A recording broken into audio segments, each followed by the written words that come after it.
Okay, hello gamers, this is going to be a super fast-paced video. Basically, I realized that the next 3 months of banners are incredibly giga stacked. We have Pylgia, Good Sinner, Mantis, Casket, Bianca, Jelena, Demon and Hamel, Hestia, Eve, Langley, LL. We have a bug. We have Yingying, we have Yugu as the anniversary sinners, we have Deren and Yao rerun during the anniversary as well.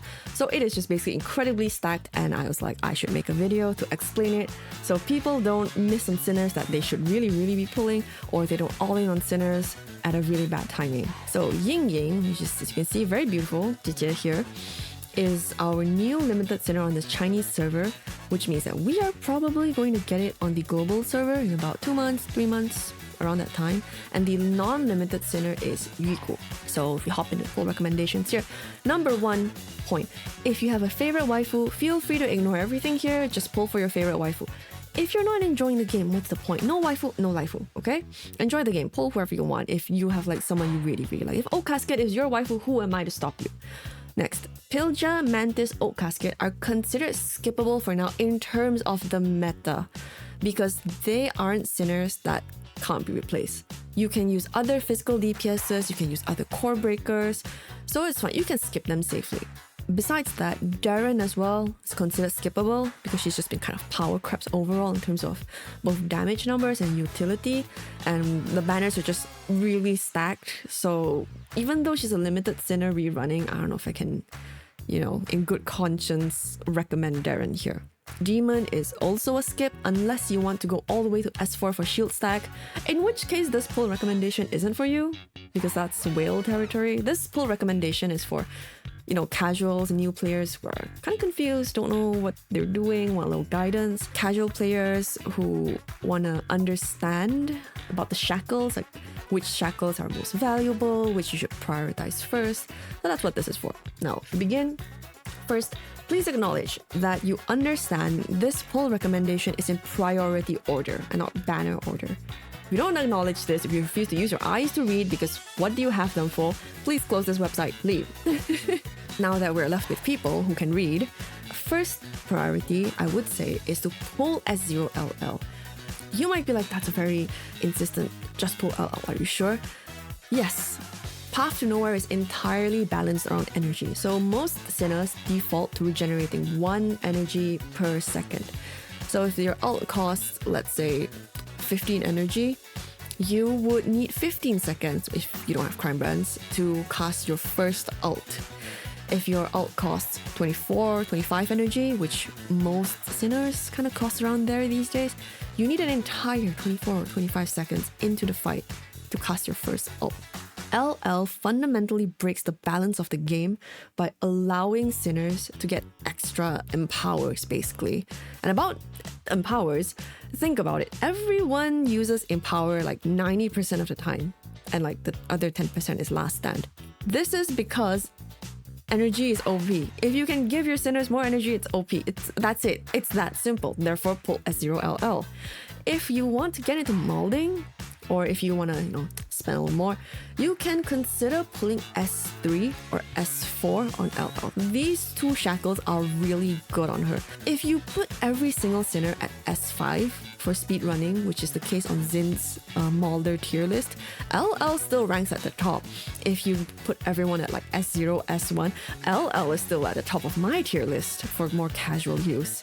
So just pull her, she's good. And not only that, LL plays into very well the team that Anniversary is going to bring, the Arcane Crit team. So you're not even griefing yourself for the Anniversary team. This directly synergizes into the Arcane Crit team. There's no reason for you not pull. Pull S0LL. Understand? Okay, good. Next. Late February, after Bianca's banner, which should be in about 1 week, so probably in about 3-4 weeks, we get Jelena's banner, along with hopefully the main story update. Why pull Jelena? She has proven herself as the first Amber capable of competing with the shield stack for TOA high scores. People have achieved 48 million summon team with Jelena without using shield stack on the most recent TOA on the Chinese server. Not only that, The anniversary sinners are crit sinners. Yingying is a crit type DPS and also an enabler for other units to crit. And Yugu is a crit rate buffer. Jelena is a crit damage buffer. So if you're pulling Yingying, who relies on crit and allows other sinners to crit, and if you're pulling Yugu, who increases crit rate, why would you not pull the sinner who helps your allies do 200% bonus crit damage? Why would you do that? So please, I am saying right now, I do not want to see in 2 or 3 months on my chat, in my comments, streamer, I didn't pull Jelena. Streamer, my Yingying does no damage. This is your warning. Pull Jelena or you will regret it for the anniversary. Okay? So many people in the CN server are like, oh, I don't play crit team, I don't play Deren, I don't play Mantis, I'm gonna skip Jelena. She's not that strong. And they're all regretting it right now. I don't want this to be you guys. That's why I rushed this research. I put down all my other guys and I was like, I have to make this right now because I don't want anyone else to fall into the trap. And they just didn't pull Jelena. And now their Yingying doesn't do damage and now they can't play arcane crit team. You know? So, pull Jelena. In terms of shackles, S0 is fine. If you're short on pulls, your F2P, just get S0, that's fine. Personally, I've heard from CN players after chatting with them and their testing that S1 is a very nice QOL because it helps you get her buff out faster onto the field and it allows you to buff 2 allies instead of just 1. So if you're going to play into the arcane crit team, you can have a main DPS, for example, Vulture Blue, or I guess Raven maybe or something, and you can put the other one on Yingying. So you can buff 2 different DPS sinners, which is really nice, you know? You could go to S3 if you're interested in Tides of Ashes, if you're interested in long boss fights, because S3 makes her attack buff persistent for the entire duration, not just falling off after her activation period, which is I think like 12-15 seconds, basically during her burst phase. I would not recommend S3 for casual players because if you think about it, yes, it looks very bonkers, it looks crazy like wow, permanent attack buff up, but you don't really need this for most game modes. Like you don't really need this in Broken Frontlines, for example. You don't really need this in story. It's 2 extra shackles that you could invest into Limited Sinner instead, right? So S3 is very much a molder, a whale kind of shackle on Jelena, right?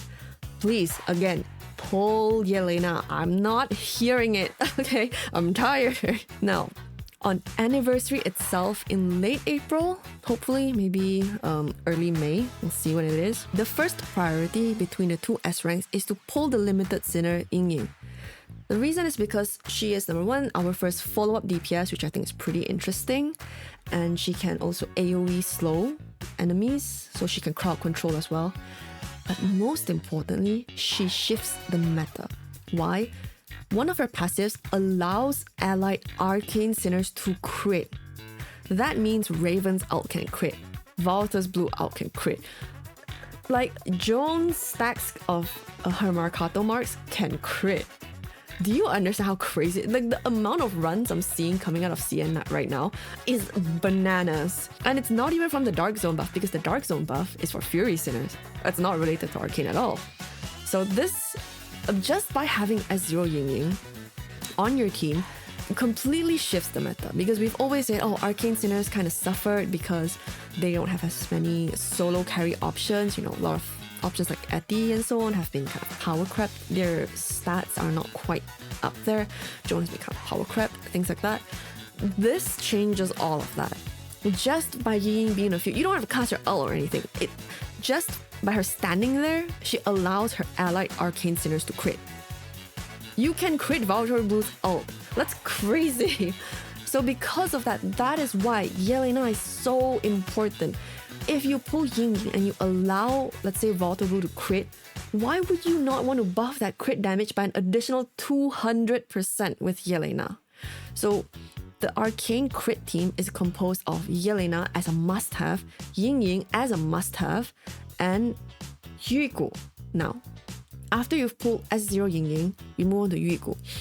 Most CN creators I've spoken to, and also like testers and molders, say that S0 Yugu is considered a must pull to form the arcane crit trio, which is Jelena, Yingying Yugu. After reviewing their kit and kind of doing some math, I do agree. I believe it is better to get S0 Yingying and S0 Yugu than to only get S1 Yingying. Now the reason for that is because S1 Yingying is a noticeable QOL. So let's say like Shalom or Yao, their S1s don't impact their gameplay too much, but it's not a must-have, unlike Deren or Zero, because Deren and Zero at S0 are kind of bad to play, honestly, at a higher level. Yingying kind of sits somewhere in between. You will notice the difference, but it's not unplayable. So the priority is to get S0 Yingying and S0 Yugu, because Yugu is able to sustain crit rate buff for her allies for much longer than your other option, which is Owo. You can kind of get away with using Owo because Owo actually gives a slightly higher amount of crit rate buff, but it's a lot shorter because it only lasts for a certain duration after her ult. Yugu is able to keep collecting stacks of how her ult works to make it last much longer than Owo's does. Therefore, this is overall a lot more of a damage gain compared to using Owo as a substitute. But if you really have no pulls, you can use Owo as a substitute in this crit team for now, which is why you prioritize Yingying first to enable the team to even be able to work. And then you get S0 Yugu after that, okay? Now, moving on, you should decide on how many shackles you want on Yingying. So like I said, S1 on Yingying is noticeable, but it's not a must-have. So she kind of sits somewhere in between Shalom versus Zero's S1 in terms of how much of a difference it makes. S3 is really good team amp in long stages, but even in short stages, to be honest. So if you intend to play Arcane Crit, S3 is quite nice to aim for, especially as a limited unit. So, on limited units, maybe you could put a little more shackles, maybe if you really like her design. And the reason for that is because if an enemy stands inside her ult for 4 seconds or more, literally just stand in there for 4 seconds, they will take an insane 24% damage taken debuff. This is higher than Shalom's S3, which is only 20%. This is power creep, guys. So if you want to get shackles on Yingying, I think S1, very nice QOL. I would strongly recommend this. Or if you want to get like a much higher shackle, you're willing to spend money on it, S3 is kind of bananas. So these two are the breakpoints I would recommend for Yingying. Now, if you're done thinking about Yingying's pulls, remember again, just a quick reminder, do not pull for her shackles until you have S0 Yugu. I also don't want to see people in my chat in 3 months being like, oh, I don't know why my Yingying doesn't do damage. And then I see you have S3 Yingying and you didn't pull Yugu. This is your warning again, okay? Don't do it. If you comment on my videos in 3 months being like, oh, my Yingying doesn't do damage, and I see you don't have Yugu and you have Yingying shackle, I'll be like, you are boohoo the fool. You have clowned yourself. I have warned you against this, okay? I'm not hearing it, right? So once you're done thinking about Ying and Yugu's pulls, think about whether you want S1 Bianca. Like if you don't already have S1 Bianca, right? Like let's say you don't own her or you only have S0. She's the next banner, probably coming next week. When should you pull Bianca? If you do not have another strong physical DPS carry like Zero. S1 on Bianca is really nice damage amp, especially because bosses are getting like, beefier and beefier. So S1 I would recommend as kind of the stopping point for Bianca. I do feel like Bianca is not necessarily a must-have because of Zero. So I'm going to have the spicy take of saying that if you have Zero, you can skip Bianca entirely. No one kill me for this take. Alternatively, if let's say you have a Zero Bianca already, but you're like, I don't have enough pulls, I want to save more pulls for anniversary, you're in luck. Because Bianca is probably going to enter the shop in April based on the predictions. And if you have been following my pull recommendations, you will have pulled LL, you will have pulled Jelena. So you should have enough pulls to buy Bianca out of the gold ticket shop instead of pulling on her banner. Moreover, we are currently guessing that Anniversary is going to take place in late April. So if you're also, if this is true, and it doesn't take place in May, it's in April, if it's true, then you will also have gold tickets from pulling for Yingying and Yugu, which means you can just wait until April and see how the banners are stacking up, and then just get her S1 shackle in the shop at that point. Or if you're like a very casual player, you're not aiming to, full clear Dark Zone, for example, S0 Bianca is totally enough for story. So this, I think, is a really convenient option right now with all the insanely stacked banners going on, to just wait for April and get Bianca from the shop. But otherwise, if you really like her design, if you feel that you're going to use it all the time, or if you don't have Zero, for example, then I would recommend getting S0 or S1 Bianca off her banner. Okay, I would not recommend getting S3 Bianca off her banner at this point. Because again, number one, Zero exists and she will probably rerun on the 3.0 anniversary. And I feel it would be better for you to invest into Jelena pulls instead, because Jelena can buff Bianca. And Jelena can buff other carries as well, not just Bianca. Whereas pulling 2 more copies of Bianca only buffs herself. Does that make sense? So I haven't recommended S3 Bianca here for that reason. Now the next thing up for your consideration is, do you have Vaulted Blue? S0 is fine, S1, whatever. Do you have Vaulted Blue? If the answer is no, and you don't have Summon Team invested and you're not good at playing it, but if you're good at playing Summon Team, you're probably better than me, you don't need this pull rack. Anyway, so if you don't have Vaulted Blue, you should probably pull S0 Yao so that you can get through and clear Dark Zone from this point onwards. Yao again is rerunning with the anniversary, with Yingying, with Yugu, so that's gonna be kind of painful. My condolences, sorry about your queues. If you have Water Blue, you don't actually need Yao because Water Blue plays perfectly into the anniversary team comp, so you can actually skip Yao, it's fine. I know that sounds crazy because Yao is still incredibly strong. Yao is like an insanely busted magic damage sinner, but you just don't have to have her in this scenario, which I think is like what I really like about Path to Nowhere. So you have like a lot of flexibility here with what you decide to do. So you should have one or the other if you're aiming for endgame content like clearing all of Dark Zone, you want to do like good scores in Tides of Ashes. But yeah, you don't have to have both of them, which I think is pretty nice. So once you've decided about whether you are pulling Yao or not, think about whether you want Hestia, who's going to rerun sometime around mid-March. Now, should you pull Hestia? I think most players should not pull Hestia at this point in time because the future banners are too stacked. So free-to-play players probably shouldn't pull. Literally, not because she's bad. Literally just because there are too many good banners. That's the only reason. But in terms of her own actual potential, in terms of her own actual strength, she's very good.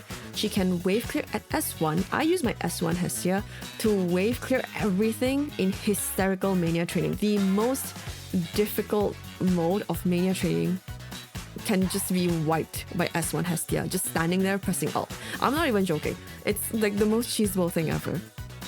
I also feel, which is I think an unpopular take, that S1 is not a must-have on Hestia. Her kit is complete at S0 to me. S1 is basically an overall damage boost.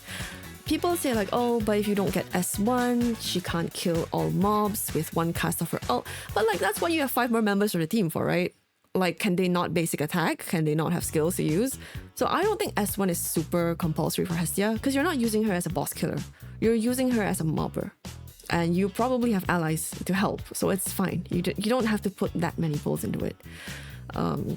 Especially, again, there are lots of other really OP Emperor options to get. You might want to invest more pulls in Yingying, you might want to save pulls for Jelena, things like that. So I would personally recommend get S0 Hestia if you have the ability to, you have the means to, if you're like, spending a bit. So get S0 Hestia, she'll make your life a lot easier, and she's daughter, she's precious. As a side note as well, Because Hestia's ult damage, her fire halo rings, are calculated as multiple hits. First of all, they can crit because of Yingying. Second of all, she can stack Yingying's follow-up attack really well because they're calculated as individual instances. And she can help Yingying kill mobs that are outside of her ult range. So Volatile Blue is basically the perfect DPS, like boss killing synergy with Yingying. Hestia is like the perfect mob wave clearing synergy with Yingying. Does that make sense? It's something like that. I'm not sure why this isn't more noticed so far.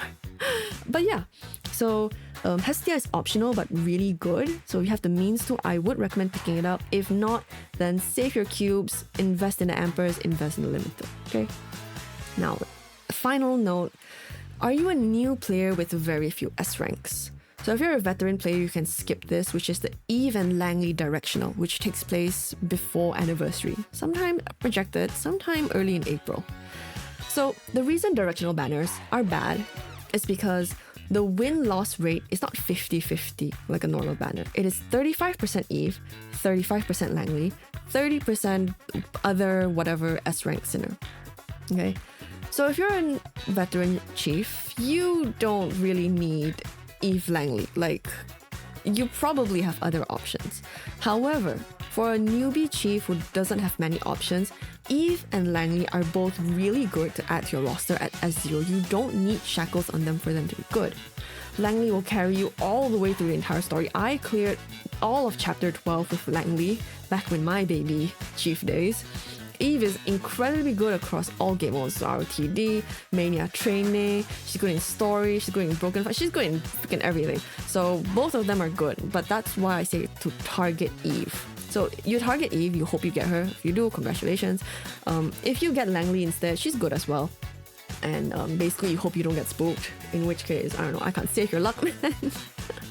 But so if you have the means to, let's say you're spending a bit, you can target Eve, pull one S rank from this banner, and then just, hands off. Don't gamble anymore. If you are free to play, you're not spending any money whatsoever, then I would recommend you do not pull on this banner and instead you save for Anniversary. Oh yeah, that's it. That is the pull recommendations for this upcoming Anniversary in a couple of months.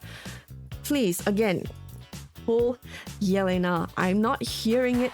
If you don't pull Jelena and then you complain to me your Yingying does no damage, I'm not hearing it. I will just link you to this video and be like, what do you have eyes for if not to read? What do you have ears for if not to listen? Yes, I hope those of you that can read, that can listen, have found this helpful. And I wish you all the best with your incoming polls. Think very hard about what shackles you want to get, and I will see you on the next video. Bye bye!